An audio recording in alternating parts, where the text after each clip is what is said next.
So Reza, can you hear me? You. Okay. Sorry for late joining this room. Oh no. I'm happy it works out. Okay. I also honored to have one room with you, Professor Houben, because the first book I read about Yogyakarta is Kraton and Kompeni. Yes, I know. This is, but this is a book I wrote a long time ago. Yes.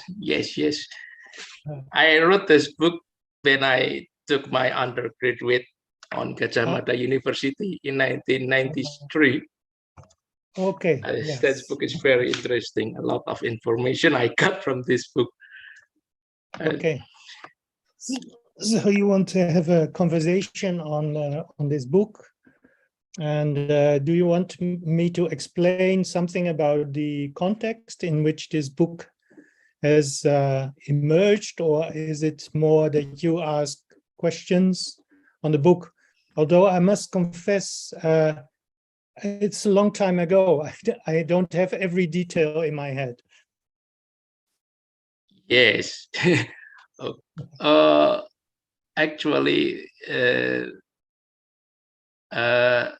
committee has appointed me to be a moderator in today's discussion, and these days we will explain about what's the content of this book. And I think it's very important to explain about the contribution of this book to the historiography. Okay, that's good. Yeah, and, fine. Precisely after lately we have a very hot issue about who is the successor of Hamengkubuwono X, and yes. That's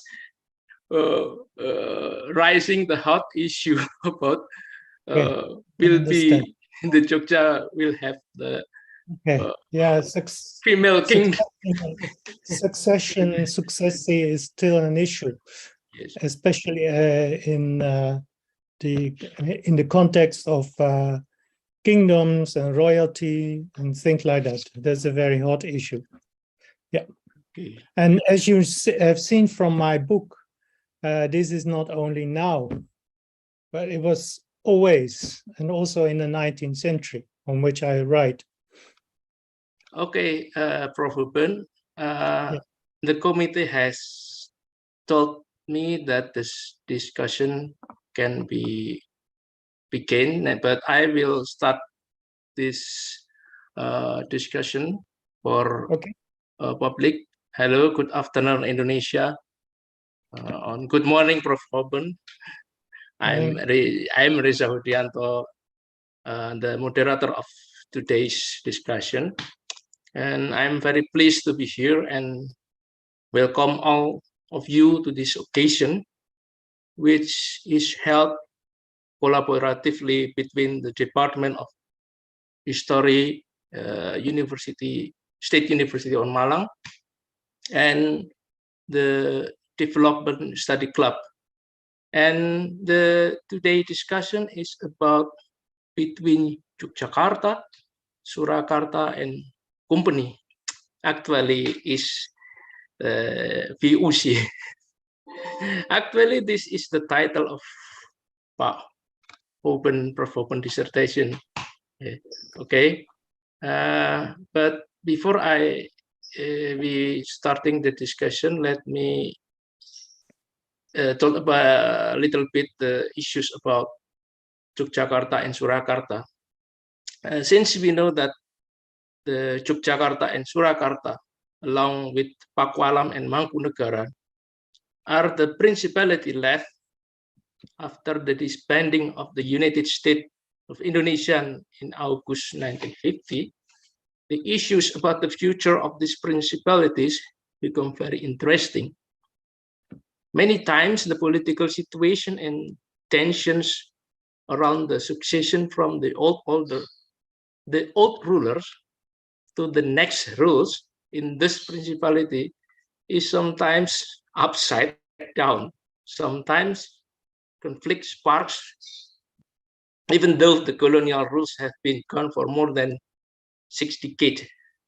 And we don't know what will happen to Yogyakarta next after the Sabda Raja 4 years ago.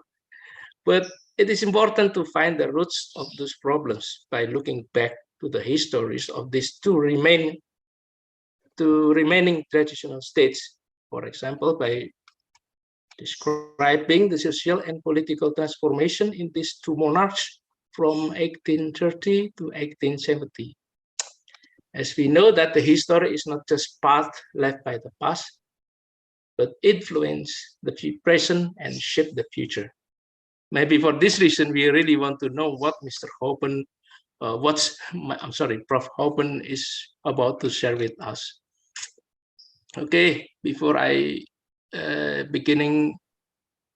start the discussion, maybe distinguished participant and speaker, I will talk a little bit about the curriculum vitae that Professor Houben is a lecturer from professor at Humboldt University, Berlin from 2001 until today. He also a historian which has a main interest in the modern history of Southeast Asia from 19th to 21st century.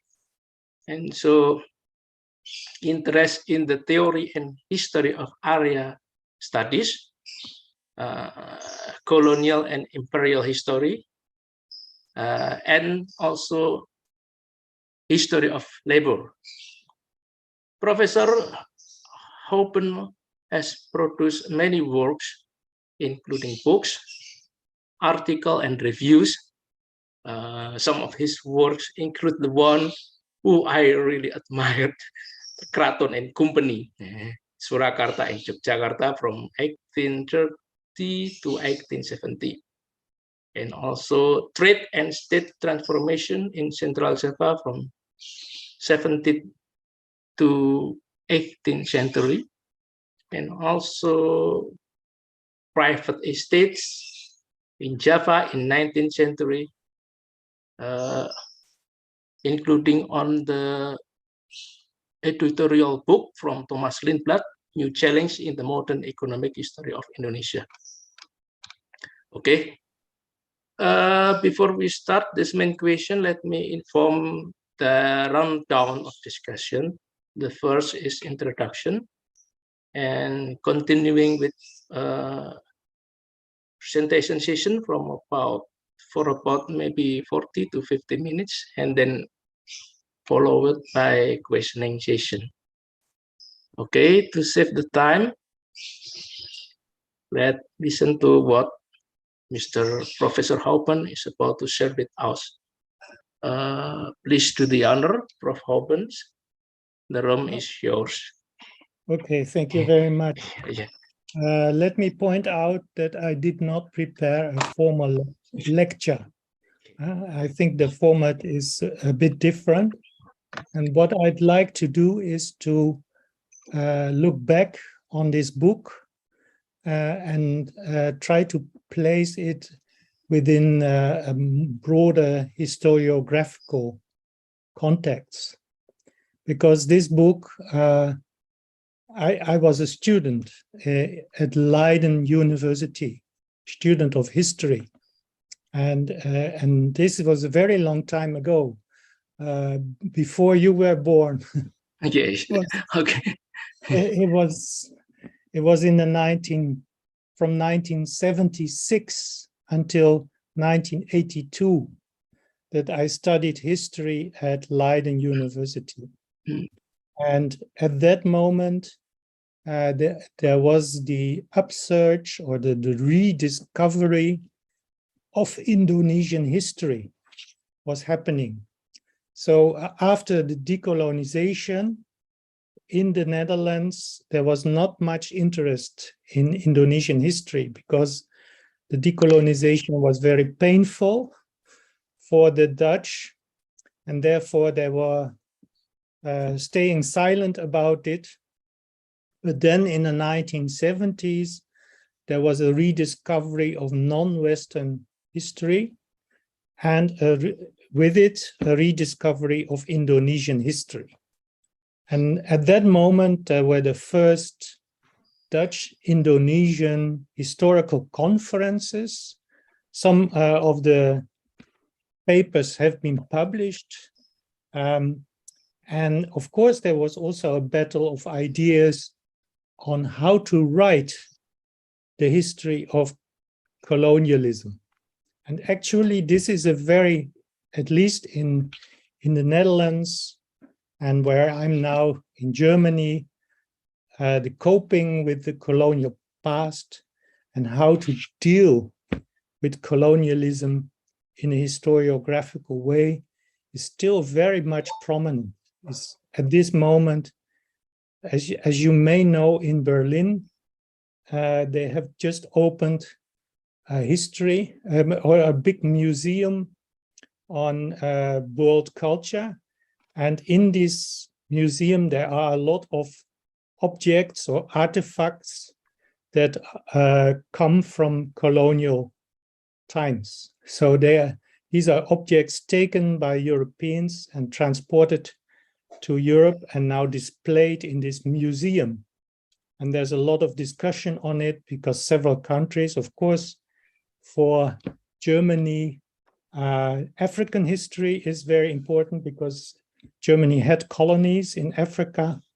And now a representative from these African colonies, they are demanding that these objects are returned to their original owners. So there's a lively discussion on the colonial past, but this is different from the 1970s. When I studied in Leiden, it was the rediscovery of non-Western history. And there was a research institute, the Institute of European Expansion and Reaction, with some famous historians. I think Lindblad was also part of it, but maybe the name Leonard Bleuset is familiar to you, who wrote on the Chinese in Indonesia. Yes, so, and I was a young student in this institute, and I was very much attracted to non-Western history because it was something different. I had the feeling that on European history, everything has been known. All the sources have been in place. So it's only a discussion on interpretation. But then in being in Leiden, we are very close to The Hague, where we have the National Archive, Dutch National Archive. And in this archive, we have, I think, 7 kilometers of paper, which is on Indonesia. And large parts of these kilometers of paper have not been explored until this day. So there are many records that no one has ever opened up and seen. And I know that in the ANRI, the Arsip Nasional in Jakarta, the collection is even much, much bigger. So there is I had the feeling that as a young historian, I could explore new terrains. So this is the reason why I was attracted to it. The second reason is that in this context of this Institute of European Expansion and Reaction, I was very much interested in reaction. So not only doing traditional colonial history, looking at the European side, but I was also very much interested at the other side, at the Indonesian side, and in this case, the Javanese side. So I took it very seriously. So during my graduate study, I turned to the Department of Indonesian Languages and Cultures in Leiden, and started to study Bahasa Indonesia, but also I started to study Javanese language and culture. And the goal was that I was able to access sources in Indonesian languages in order to get the counter perspective. So the idea is that, and this is still a conviction of me, that I think it's very important that for this contact history, this colonial history, we need a double perspective. We need a perspective, of course, from the colonial side, if you want to know how the colonial state functioned and which persons were active and what they did and what their plans were and how they executed colonial policies.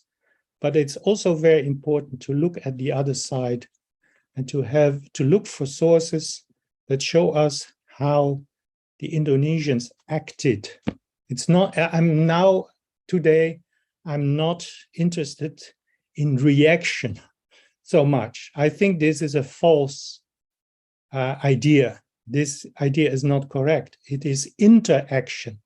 So both parties, the colonial state on the one hand, the colonial power on the one hand, the Kompeni or the VOC, and later the Dutch colonial state was an actor, but also the Javanese or Indonesian people involved were actors in themselves.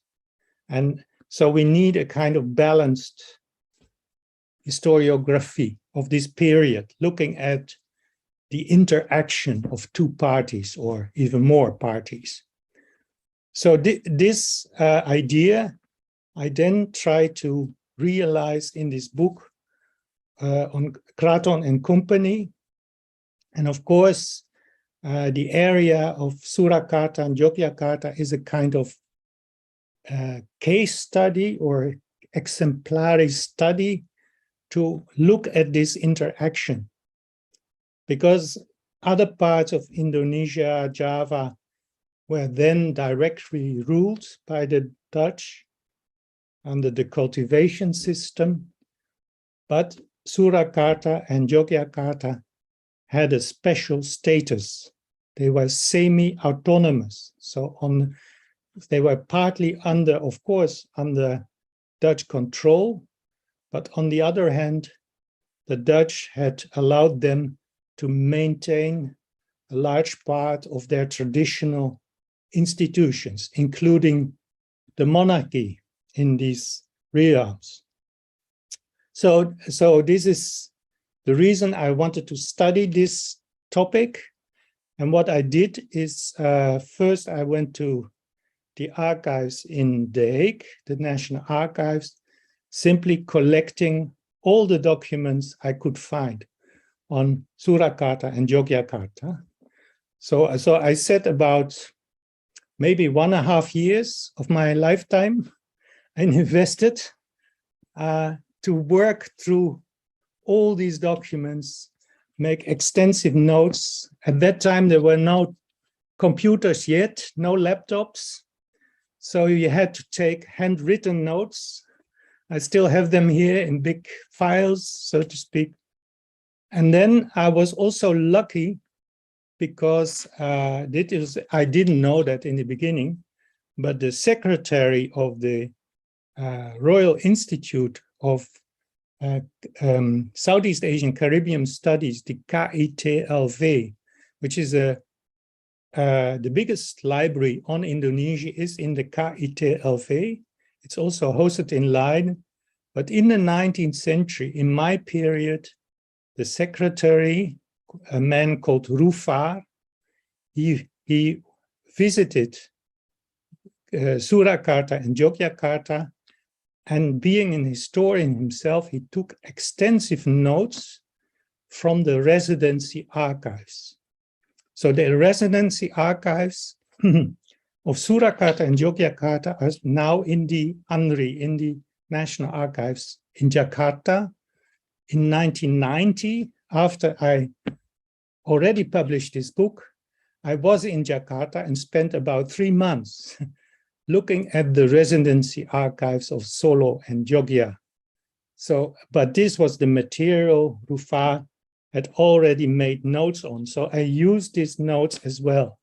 And of course, they give a much more detailed picture of the developments during this time. And then there's a third element in this book. I was looking for Javanese source material. And there's a whole this debate at that time on what kind of Javanese sources do exist on, for instance, rural affairs.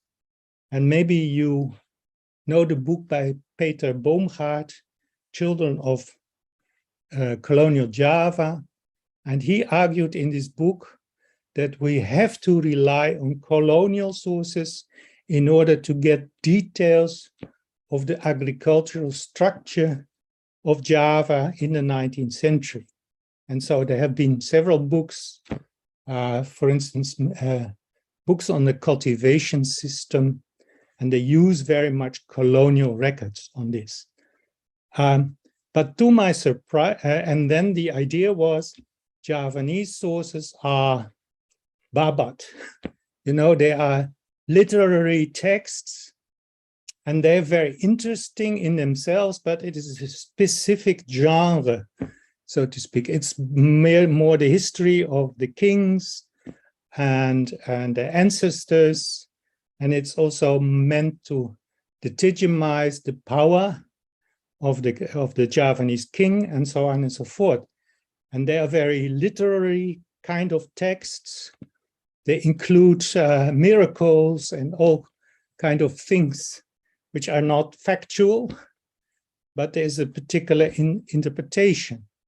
So the idea was how to write a balanced history. But then I found out in the Leiden University library, there was I found records which were not Babat at all.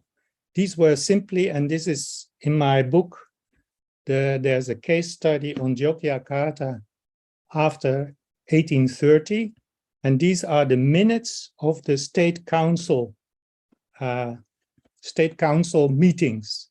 So in this state council, there was the Sultan, but also the Pati, and then there was the Dutch resident and some other high-ranking Javanese officials, and they discussed every week the matters of the realm of Yogyakarta, very detailed, and also on issues like police, agricultural affairs. So a broad range of issues were discussed there, but these minutes were in Javanese.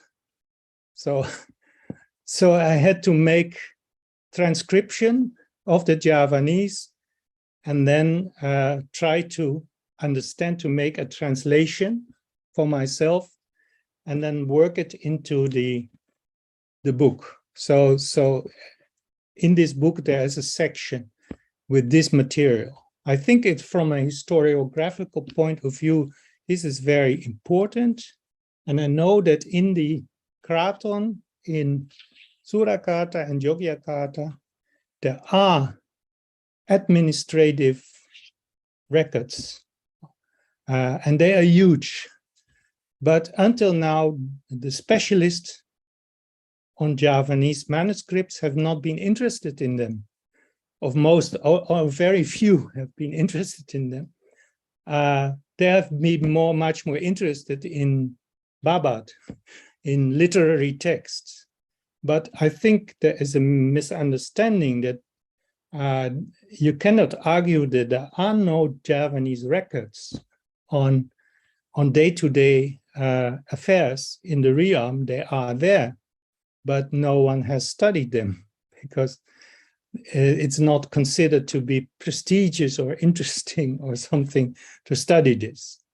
So I did some of that in my book in order to create a kind of balanced picture. So in the end, the book is a kind of regional history, which is concerned with the politics of the time, but also the internal affairs. So we were discussing succession issues, and well, there has been an Indonesian translation of my dissertation. So it's also available in Indonesia, but there was also a bit of a scandal around my book at that time, because the colonial records stipulated that one of the sultans of Yogyakarta had venereal disease. He was unable to produce children. And nevertheless, the queen of Yogyakarta got pregnant. So, and there was a lot of speculation who was the father of this child that was the future king of Yogyakarta. And I know that there was some pressure from the Yogyakarta Kraton not to publish my book. Why? Because it showed that there was no direct line of descent, the bloodline from one sultan to the other was broken, was not correct, so to speak. And this could have severe repercussions also in the present time, that people would say, well, this family is, in fact, it's not the Sultan's family. So in the end, this book was published, but I know that in the court circles of Yogyakarta, there was some dissatisfaction with my book, because I just wrote down what I found in the archives, and I couldn't imagine at that time, I was a young historian, that this would have an impact and lead to debates in Java after my book appeared. So what I did simply, and this is the type of history that we were trained to do in Leiden, which was basically very solid and extensive archival work, and then systematize the findings, the facts you find in the archives, and on the basis of this factual evidence, you construct your story, your historical description of the development of this area. And this was what I did in the book. So it was, and now from the standpoint of today, maybe I would have written the book a little bit different, but I still think this book gives you a very accurate picture of what you can find in the archives on the development of both these principalities. Now, in the book, of course, there are a few issues that you might be interested in. Now, the first chapter is on the division or the redistribution of land in between Surakarta, Yogyakarta, between the Paku Alaman, Mangkunegaran. And this was a very complex operation, because the appanage areas, lands of the various rulers and princes were just lying mixed. They were mixed in central Java. So you went from one village to the other, and one village would belong to the Sultan, and the next one would be from the Susuhunan, and then the next one would be Paku Alaman, and so on and so forth. So it was a very complex puzzle.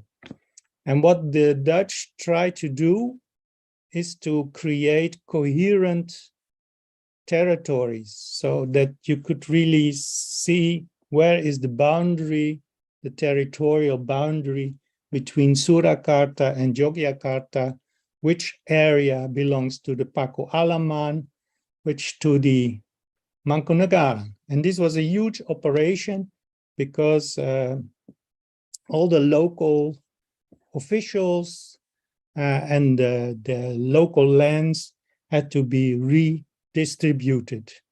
So you can imagine this was an immense operation. So, how it looks today is a result of the redivision in 1830 after the end of the Java War. Now, the second thing which I thought was also very interesting is the whole debate on how to deal with native rulers, Indonesian rulers, in the context of the colonial state. So and there were two options basically. One option is simply to take over. If the colonial state has the military power, just take over these areas and then integrate them in the territory that is under direct colonial rule. But the Dutch at that time, they had been surprised by the enormous energy of the resistance against colonialism by Diponegoro. And therefore there was also a group who argued we must keep these native rulers in place in order to create legitimacy for the colonial state, so that most people wouldn't even be aware that they were under Dutch rule, because they were still under their own royalty, and had the impression that not much has changed. And this was the option that was chosen for Central Java. But at the same time, of course, we had four princes. We had the Sultan, Susuhunan, Mangkunegaran, Paku Alaman, and the Dutch were keen on keeping a kind of power balance between these realms, and in order to keep them under control, because they were very afraid that sooner or later there would be another Java war erupting, and this is what they want to avoid at all cost. So this is also a very complex situation, but in the end they maintained the Susuhunan and Sultan, although they lost their military power, and so they were more cultural figures. But of course, for the Indonesians and for the Javanese, they were still very, very important as a point of orientation.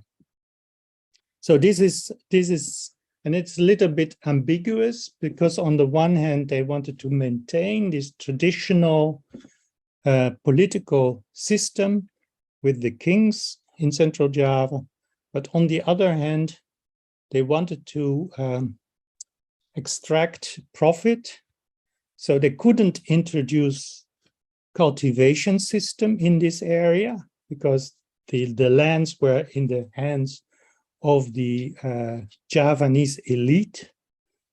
But they found another system, which is the land leasing system. So this was a kind of private enterprise, so that Europeans, but also many Indo families, would had good relations, personal relations or family relations with Javanese elite. They wanted to rent the appanage areas from the elite, so they would offer money, a salary, and in return, they could start cultivating crops for the market on these areas. So it's a bit similar to the cultivation system, but this was not state-run. This was run by private entrepreneurs, often very local. So local families with good contacts to the Javanese elite. And this is one of my arguments, that in the historiography of the 19th century, especially after 1830, there has been enormous interest in the cultivation system. And it is presumed that the whole of Java was turned into one big plantation run by the Dutch, together, of course, with the Bupati and so on and so forth. But this is not true. You have to look at the areas around Batavia. There were also private domains around Batavia.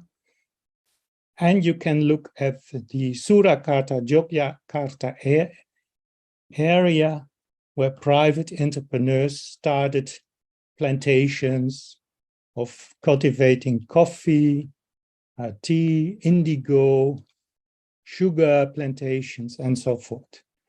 So contrary what you could expect is that these principalities or Surakarta and Yogyakarta area were not kind of backward in the economic sense, yeah, because you could think of, well, they are under the traditional rulers, so nothing much happens. There is not much development, but I think the opposite is true. I think Yogyakarta and Surakarta were extremely quick in developing plantation agriculture and became really productive. But this was an area that was not under direct control of the colonial state. So this is also a bit ambiguous because the historiography pretends that the cultivation system was so dominant and everything was run by the colonial state, but Surakarta and Yogyakarta were counter examples. So another theme in the book, I'm just talking out of my memory now.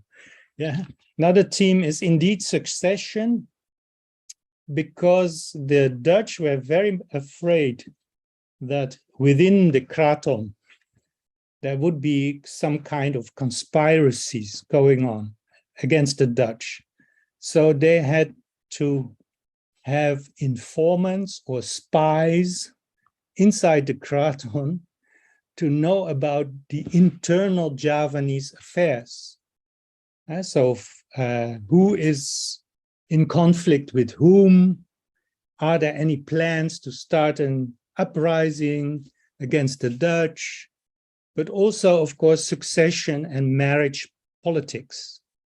So is there conflict over the succession from one ruler to another, and so on and so forth?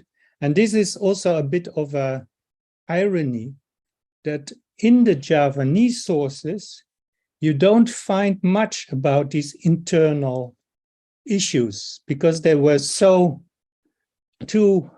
nobody wrote it down. It was all oral and it was just happening inside the Kraton.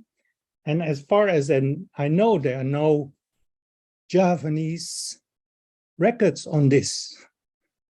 But the Dutch, since they were very much interested in what was happening, what were internally between the Javanese in the Kraton, they kept extensive records and they used spies and so on to get information about what was happening in the Kraton. Now, for the historian, this is very interesting because I could write in my book a whole chapter on the conspiracies, on the marriage politics, on the succession troubles, the instabilities within these Kratons. We get a very detailed picture of that. And I simply wanted to record this. And this also more or less contradicts the idea that, the Dutch sources are not of interest to us if we want to study internal Javanese history. Because the Dutch, when were foreigners, they were not aware enough of the internal issues at play and so on. But I think for Surakarta and Yogyakarta, again, this area is an exception. The Dutch were, because out of their own interest, they had to be highly informed about the internal Javanese affairs, and therefore we were able to reconstruct internal Javanese history on the basis of Dutch source materials, which somehow seems to be contradictory, so to speak. Why would colonial sources be of interest? So it's a bit also, I'm now politically incorrect, because of course the old style colonial history is now very much attacked. Yeah, and of course I myself, at least in places like Humboldt University, I'm a bit under attack because I'm a white old male. And they think I am the reincarnation of colonialism. So I'm the enemy. You have to fight like against people like me, so to speak. And in reality, but it's a bit of a sad story because I spent most of my life studying Indonesian history or Javanese history. I've read so much material, I know so much about this history that I'm not sure whether I'm highly informed, so to speak, and simply dismissing my work because I'm a white Dutchman, Belondo, is enough to say, well, I don't need to read all this stuff because it's ideologically not correct. It cannot be correct if you want to do post-colonial history, if you want to do decolonial history, don't read this stuff. I think this is a mistake. But of course, I'm now old, and it's up to the next generation to write their own history of colonialism. And indeed, of course, in my book, I avoid any moral verdict. I simply try to describe how things developed, and this was the Leiden school. So there's no clear criticism of Dutch colonialism in my book. I just simply write down what I found. And nowadays, we would maybe use another interpretation or another, and of course, it was clear that the power relation between the Dutch colonial government and the Sultan and the Susuhunan was an unequal power relation. So there was some power on the side. This is in my book, I argue that the Western concept of power is not the same as the Javanese concept of power. So, and this was the brilliant situation that, so to the outside, the Javanese monarchs, they lost power and they were incorporated in the colonial state. But on the other hand, to the inside, to the Javanese population, they were still as powerful as before. And so we have to think about what is power, and is it only Western power now? I think you can write colonial history by giving more prominence to the Indonesian side. But yeah, I'm trying to avoid a kind of black and white picture. So simply in old style colonial history is that the Europeans are the heroes and the Indonesians are the crooks and insurgents who resist against colonialism. And then you can reverse this picture and say, well, the Dutch, they are the colonialists, so they are bad. And this is done, of course, in nationalist historiography. So simply the picture is turned upside down 180 degrees. And then, of course, the someone like Diponegoro is then becoming Pahlawan Nasional. It's very clear. So he's a hero. But I'm more interested in the contact history, the interplay between the Dutch and the Indonesians. So we get a much more detailed, refined picture. And this is not to defend colonialism, not at all. But I want to paint a picture that is much more varied, that is sometimes surprising because, like I sketched, we get lots of information on internal court matters, court affairs in the Javanese kratons from the Dutch sources, from the colonial sources. This is surprising, you wouldn't expect that. So the picture is much more complicated, complex. And this is what I'm standing for, what is my work. I want to show the complexities of colonial history. So this is what I did in this book. Now there is a follow-up, and I will show you. I don't think you know this book yet, but last year I published another book, Histories of Scale, Java, the Indies, and Asia in the Imperial Age, 1820-1945. Yeah, and this book is a series of case studies in which I pick up also the matter of Kraton and Kompeni, but I place the Central Java in a much wider picture, because Kraton and Kompeni is really a regional history. This is the history of Central Java during 40 years. But what I found out is that some of the main actors that played a decisive role in Central Java, they were also actors in other so-called native states. So to make an example, I noticed later on that there's a person called Van Zevenhoven, but he was a commissioner also in Palembang in 1821, 1823. So his behavior in 1830 in Central Java was heavily influenced by his experiences in Palembang. So this makes me set to think. So I try to identify a group of imperialists, so to speak, so concrete persons who went from one kingdom in Indonesia to another to incorporate these kingdoms into the Dutch colonial state. And I identified about 20 people who were circulated across Indonesia.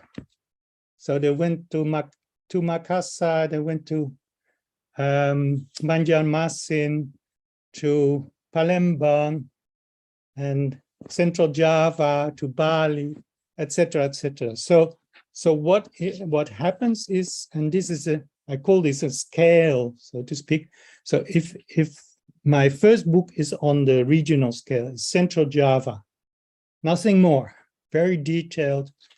But what I now discovered is that the history of Central Java is connected to the history of Palembang, Banjarmasin, and other places through these imperialists whose task was to integrate these areas in the Dutch colonial state.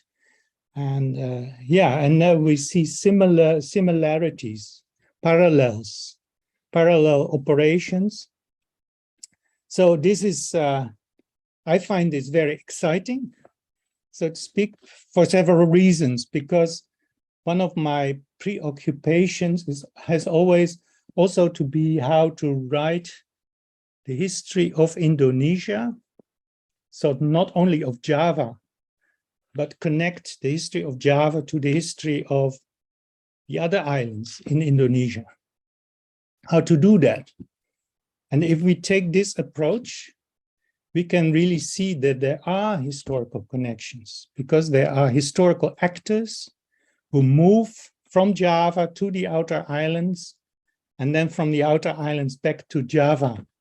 And of course, these people made their experiences in the diverse places, and it influenced their policies, their actions on the ground.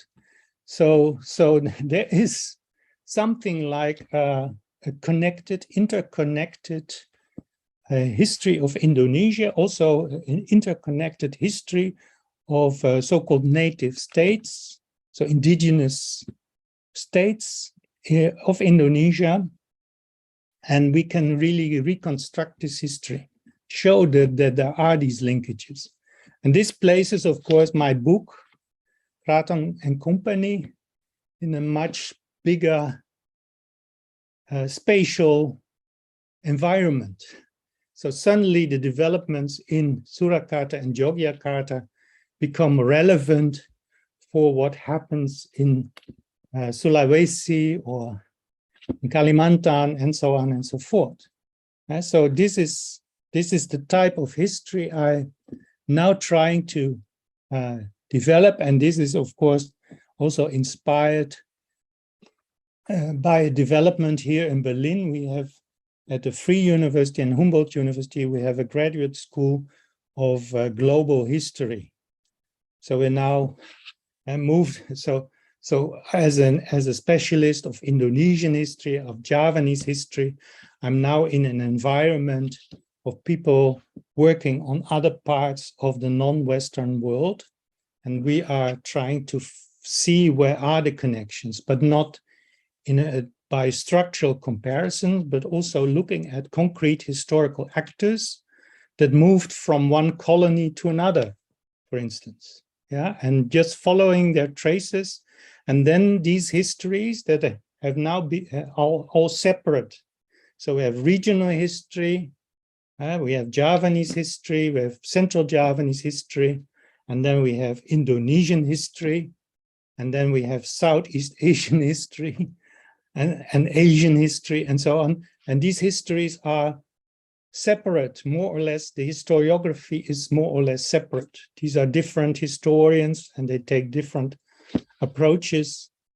And the idea is, of course, how to connect these histories. So how indeed is the history of Central Java connected to the history of certain parts of the outer island? And can we really, on the basis of concrete source materials, reconstruct these connections?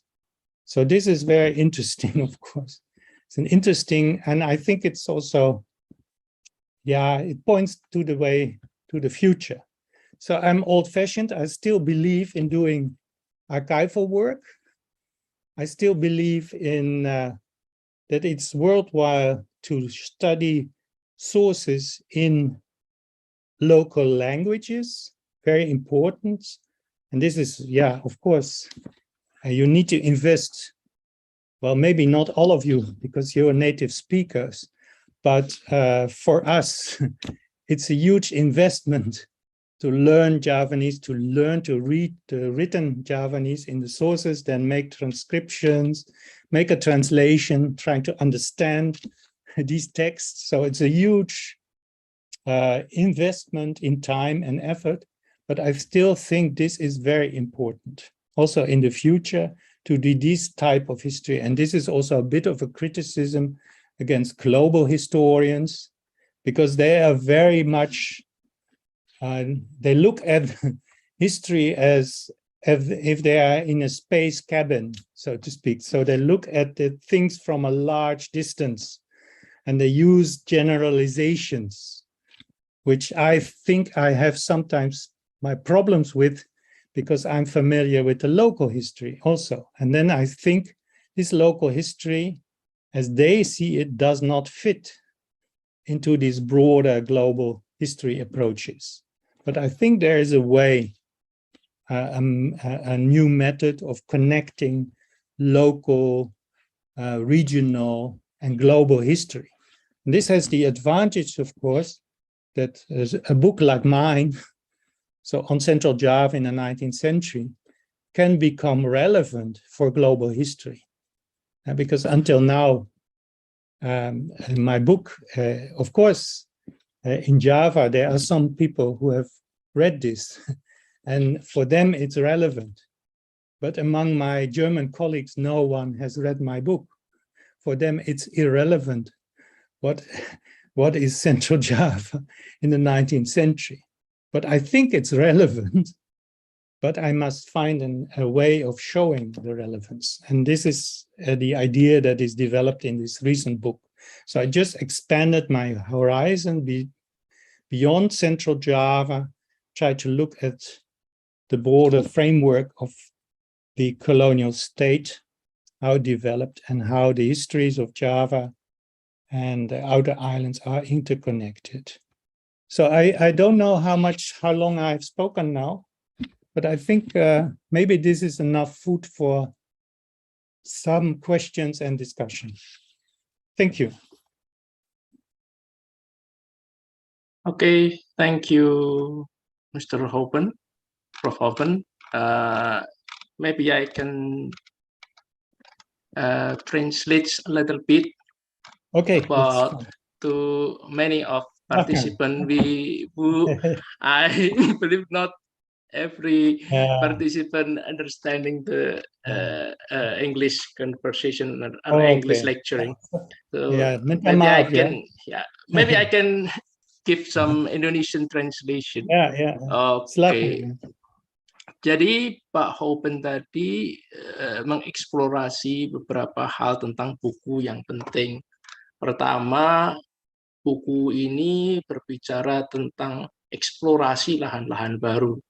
Karena pada saat buku ini ditulis, kurang lebih mungkin 3 dasawarsa yang lalu, pada waktu itu tren yang berkembang dalam historiografi lebih banyak menunjukkan perspektif dari kolonial sentris. Jadi apa yang ditulis hanyalah apa yang dilakukan, apa yang diaplikasikan oleh penguasa kolonial di negara kolonial, khususnya Jawa Tengah.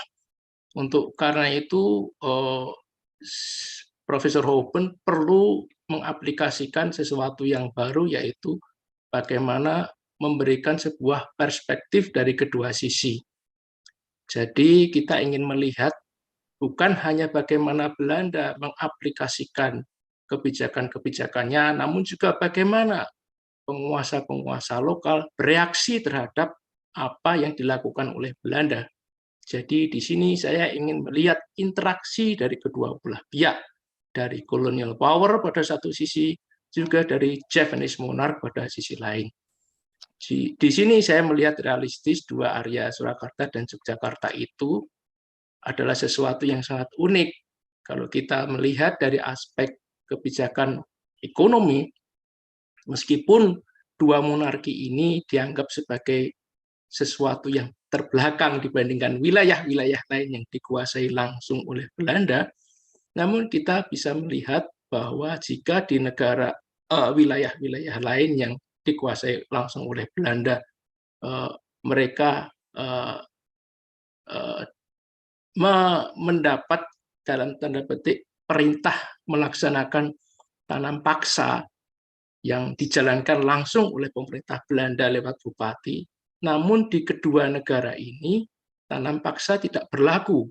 Di sini yang berlaku adalah sistem sewa tanah, di mana dalam sistem ini justru Belanda malah membagi kekuasaan itu dengan elit-elit tradisional. Jadi ini adalah sesuatu yang unik yang ditemukan dalam praktek ekonomi yang tidak terjadi di wilayah lain di luar wilayah kedua kerajaan ini. Kedua, dari aspek sumber, Profesor Houben juga melihat bahwa penelitian yang dilakukan itu karena selama ini melihat bahwa banyak dokumen-dokumen yang belum explore, dan di Arsip Nasional sendiri ada 7 km, jajaran arsip yang pada waktu itu belum dimanfaatkan. Bagaimana Profesor Houben ingin memanfaatkan sumber-sumber itu sebagai penulisan. Jadi elemen ketiga dari buku ini adalah buku ini juga sangat penting karena buku ini memanfaatkan salah satu hal yang menjadi perkembangan baru dalam historiografi, yaitu bagaimana melihat kerajaan dari sisi yang lebih detail, yaitu tentang apa yang terjadi di dalam wilayah kerajaan itu sendiri. Bukan hanya kejadian-kejadian dalam aspek mainstream besar, namun juga kejadian-kejadian dalam ranah yang sangat kecil, yang mana saya Profesor Houben memanfaatkan arsip-arsip yang ada di Dewan Kerajaan, atau mungkin kalau sekarang disebut Dewan Pengageng. Jadi di situ salah satu hal yang penting dan yang cukup menarik dalam perspektif historiografi, karena Profesor Houben ini banyak mengamati catatan-catatan yang justru bagi orang-orang Jawa sendiri tidak banyak menarik perhatian. Jadi ini salah satu hal yang beberapa bisa saya sampaikan. Dan salah satu poin lain adalah buku ini juga dicetak dalam rangka memberikan keseimbangan sudut pandang antara politik Belanda dan politik internal affair issue yang ada di dalam pemerintahan kedua kerajaan ini. Dan ada catatan yang cukup penting bahwa di buku Keraton and Kompeni ini ada salah satu bagian yang mungkin belum mendapat protes dari pihak kerajaan Jogja, karena ada salah satu bagian yang menceritakan bahwa bagaimana mungkin ada seorang raja yang divonis memiliki penyakit yang tidak akan bisa menghasilkan keturunan, tapi dia ternyata punya istri, istrinya bisa pregnant, bisa hamil. Jadi dari mana dia bisa hamil? Ini sangat beberapa hal sejarah memang kalau ditulis secara apa adanya, ini bisa jadi ketika dipublikasikan bisa mengakibatkan rasa risiko protes dari pihak yang berkepentingan. Oke, jadi selain itu juga langsung saja, karena banyak sekali ini sebenarnya yang dibincangkan. Salah satunya yang terakhir mungkin adalah bagaimana mengkoneksikan antara sejarah lokal dengan sejarah global. Karena Profesor Houben ini sangat menekankan kepada bagaimana memahami sejarah lokal, salah satunya adalah dengan mempelajari bahasa-bahasa lokal. Dan bahasa-bahasa lokal ini, terutama bahasa Jawa, merupakan disebut Prof. Houben sebagai huge investment atau investasi yang luar biasa. Namun, apakah tren-tren sejarah lokal ini bisa mensupport tren historiografi sekarang yang lebih banyak mengarah ke sejarah global? Jadi bagi Profesor Houben, mungkin yang menjadi salah satu concern adalah di universitas di Eropa, selama di Houben ya waktu itu, local history dianggap kurang begitu relevan dengan tren global history. Jadi mungkin sejarah lokal yang ditulis Prof. Houben ini sangat menarik di Jawa Tengah, namun belum tentu di konteks pergaulan di luar negeri, di Jerman, topik-topik ini relevan dengan kebutuhan yang selama ini. Sehingga tantangan dari Prof. Houben adalah bagaimana mengembangkan horizon supaya bisa melihat konteks lokal ini di tengah interkonektivitas antar wilayah. Jadi itu kalau bisa saya simpulkan, kalau saya terjemahkan. If I give a complete translation, maybe we took more than 30 minutes, because therefore after the presentation, I will say thank you very much for giving such an insightful, informative, and interesting presentation this afternoon in Indonesia. Okay, ladies and gentlemen, participants, now come to the question and answer session. Yeah, there is one question already in the chat. I'd like to have maybe if you have any question, just click raise hand on the chat, or you also deliver the question directly to Prof. Houben. Okay. Is there any question? Yeah, there's one question in the chat already. Okay. Oh yeah. It's okay. About the It's up to Prof. Houben stratification. to. Mr. Yeah, Prof. Houben also can answer directly. Okay. Yeah, of course, there was a big impact on the social stratification in Surakarta and Yogyakarta through this system of land lease, sewa tanah, so to speak. And there has been a whole discussion on the role of the bekal, if you know, or the role of the village head. So, and this is, I think, consensus in the historiography of the cultivation system or system tanah paksa, that the role of the village elite was strengthened during the colonial period because the economic resources of the village had to be mobilized. So therefore, the colonial state needed intermediary who really executed the organization of labor in the village. And I think similar thing happened in Surakarta and Yogyakarta, that the role of the village head and the role of the bekal became much more important. So what we see is that there was more hierarchy, yeah, and the role of certain people within the village on the local level was strengthened because the colonial state used these people as intermediaries. So, and on the regional level, there's been this whole debate on the role of the Bupati in the colonial period is a similar issue.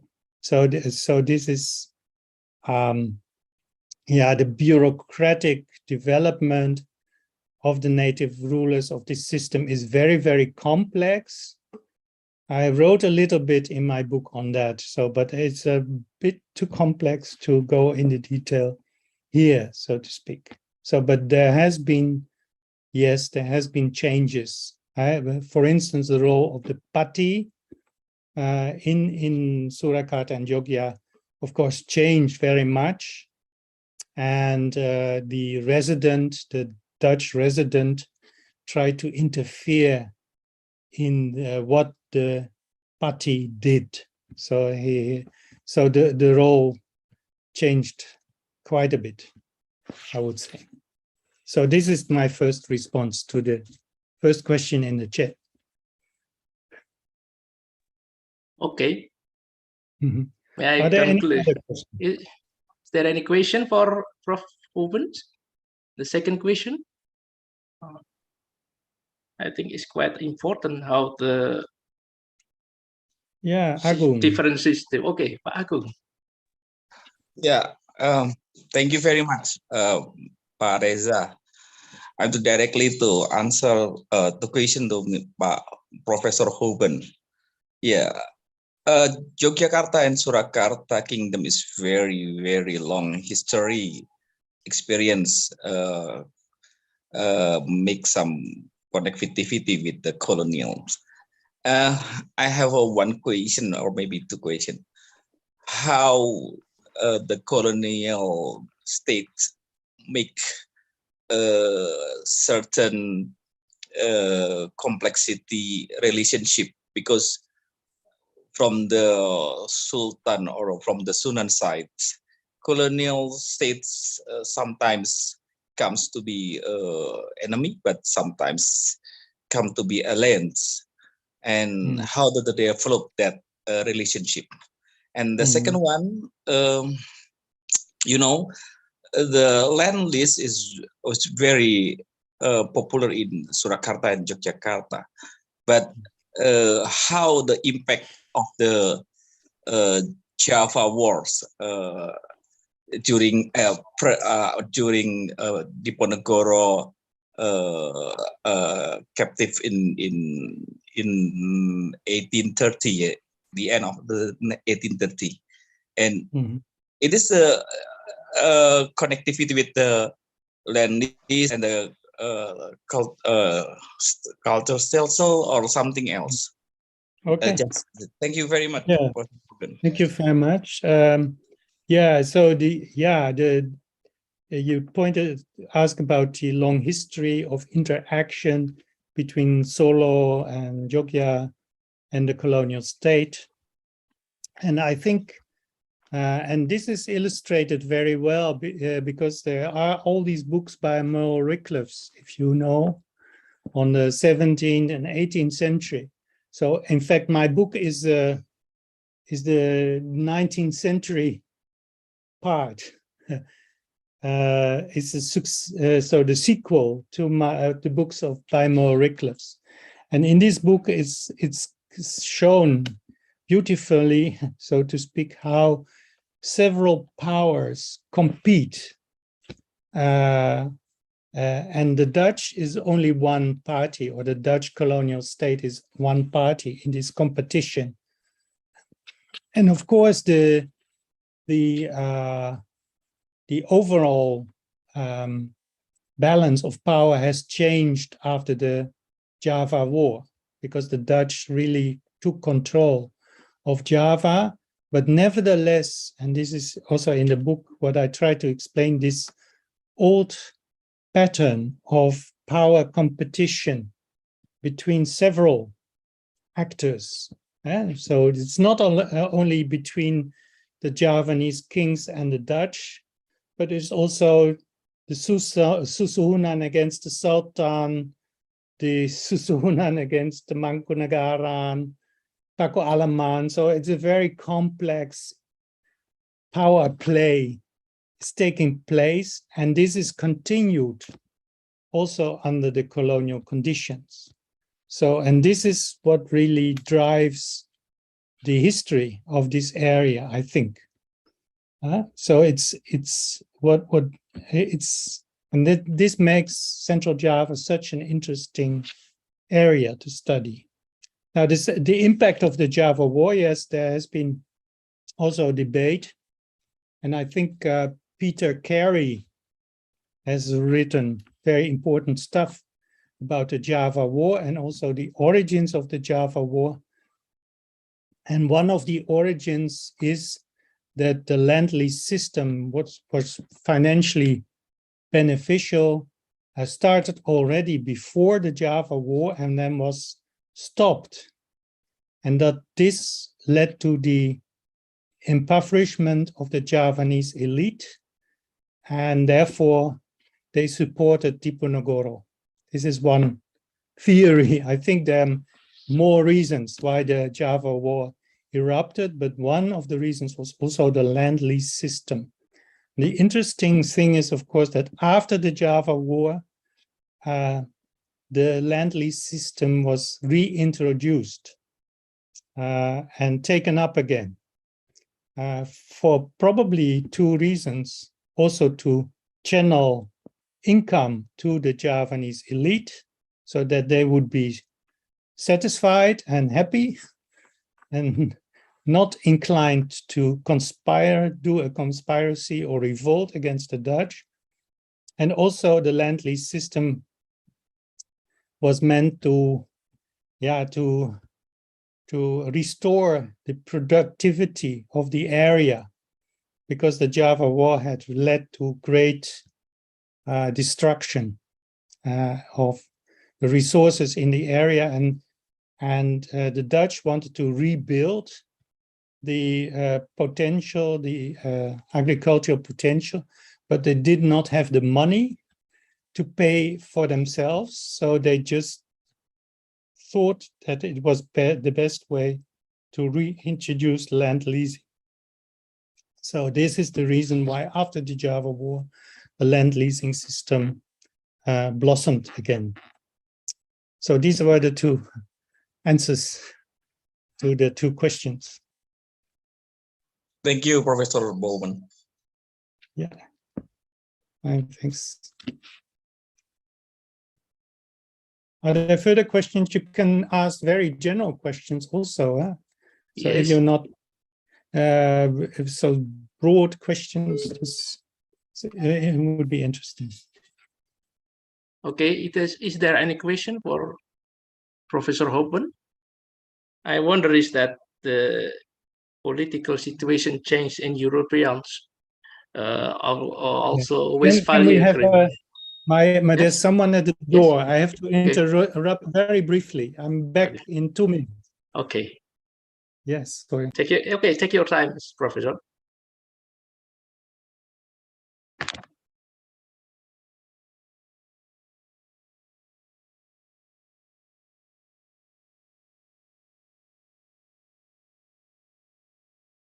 Kalau ada yang ingin bertanya dalam bahasa Indonesia, silakan. Nanti coba kami akan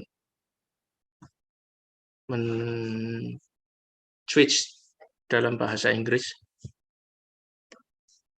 Mbak Sinta barangkali. So, yeah, I'm back again. Saya kembali. Okay. Is there any question for Professor Houben?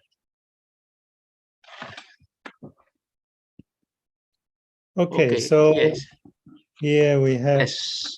Reza. Yes. Rita, Surya.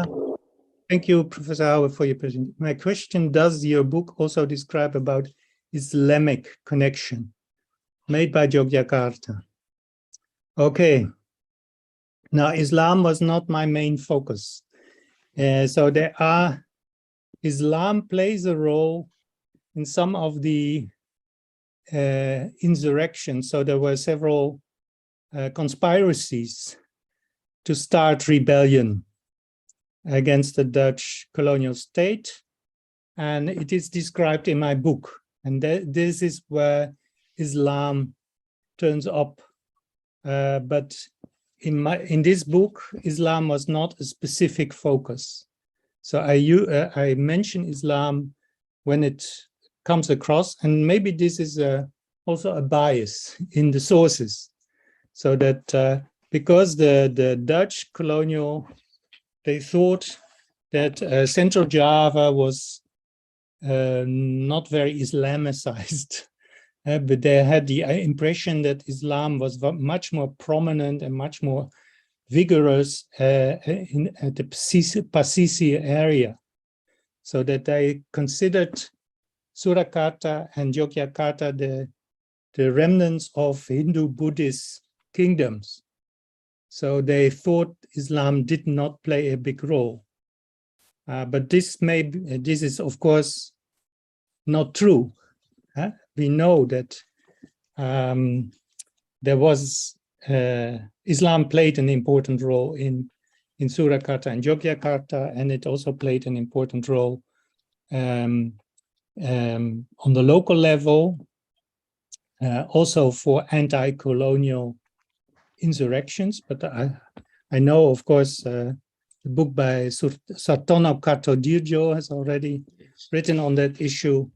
But there's no specific focus in my book on Islam. Well, we still have 10 minutes left.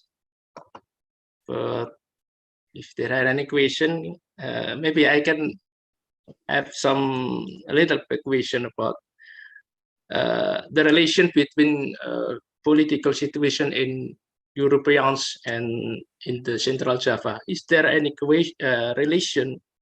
I mean, if there any political turbulence in between a country in Europe, is this have any impact on the policy from the Dutch to the foreign principality in Java? Okay, it's a good question.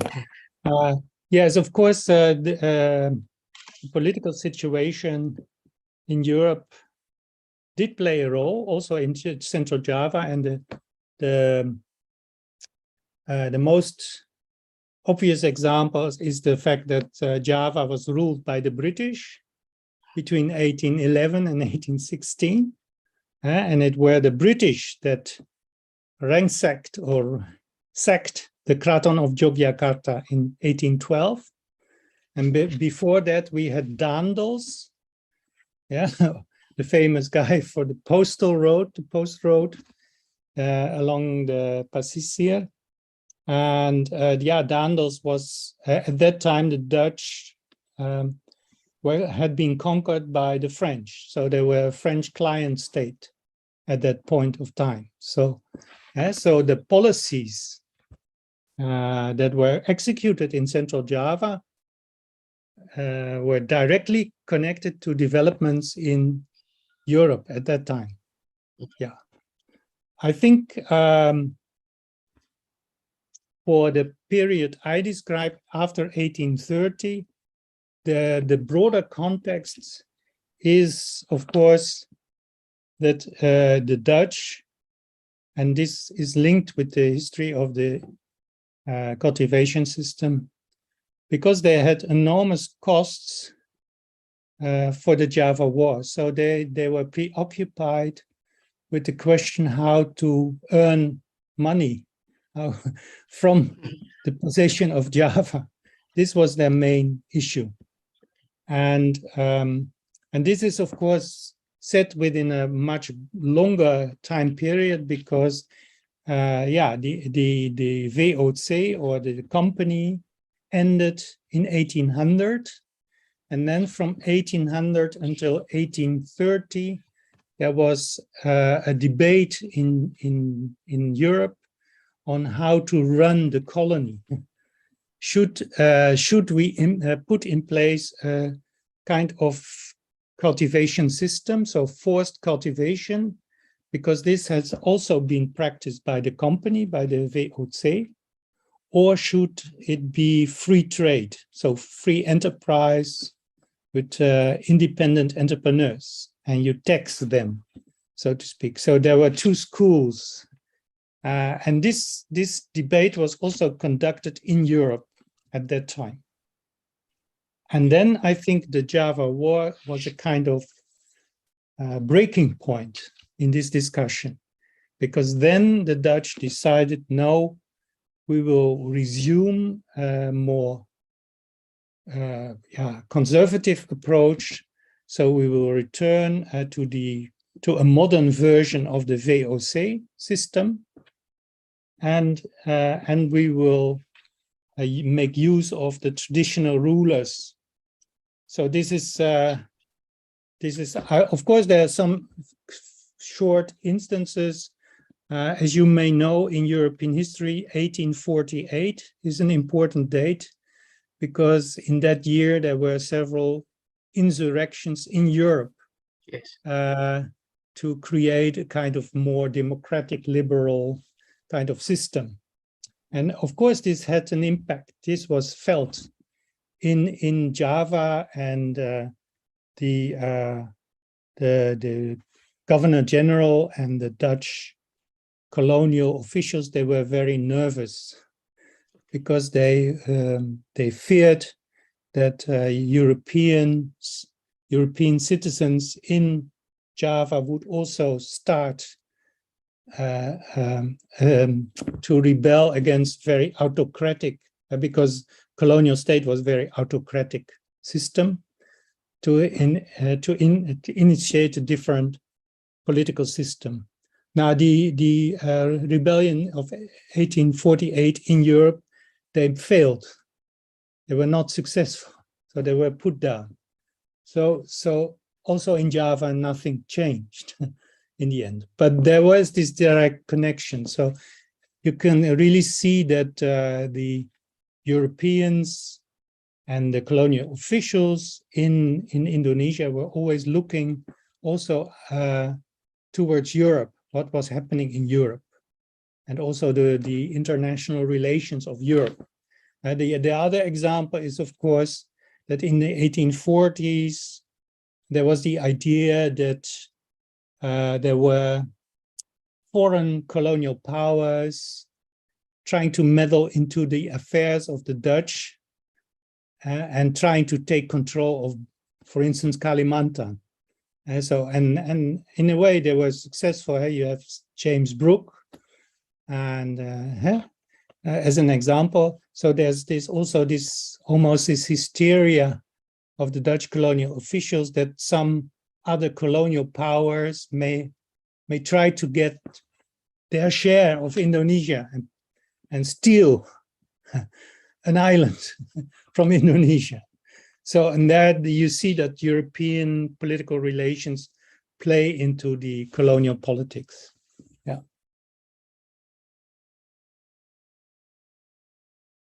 Okay, thank you, Professor Houben. I think we have very limited and run out of time, and we have to end this session. Well, participant and Professor Houben, we finally come to the end of this discussion. But before I close this discussion, would you mind to give some concluding remark? Okay, yes. Thank you very much. Yes, yeah. I would have liked to have this discussion face to face. Yes. It would be much better. So maybe I agree that in the future we have the opportunity to have such. On the other hand, of course, it's a very good system, the Zoom, and we are all have been accustomed to the Zoom modus during the pandemic. Yes, it's a blast from the pandemic. So yeah, I hope that because you are all young, aspiring historians, Indonesian historians, that you have gained some interesting ideas and some impetus from my talk. So after a long career, I'm still very much a believer in and a practitioner of Indonesian history. I think it's a fascinating field, and I think there are so many things that can still be explored. And I think it's also up to you as Indonesians themselves, so to explore this history further. And I really want to say, well, please go to the archives, try to study the original sources, and then try to put the findings into a broader context so that it becomes relevant for the historical consciousness of Indonesia. So this is what I wish for you for the future, and I wish you all the best. Thank you very much, Prof. Houben. Dan tadi Pak Houben memberikan catatan akhir supaya kita generasi muda sekarang, sejarawan muda sekarang, tetap menekuni arsip, menekuni sumber lokal, terutama sumber-sumber berbahasa lokal, dan tetap memberikan yang terbaik bagi penulisan sejarah. Dan salam sehat selalu. Last but not least, I would like to thank to Professor Houben for the informative and interesting presentation, and also I would say thanks to all the participants for the very active participation, and finally give the big applause for the speaker, for you all. Thank you very much, Dr. Professor Vincent Houben, and see you again in another academic event. Thank you very much.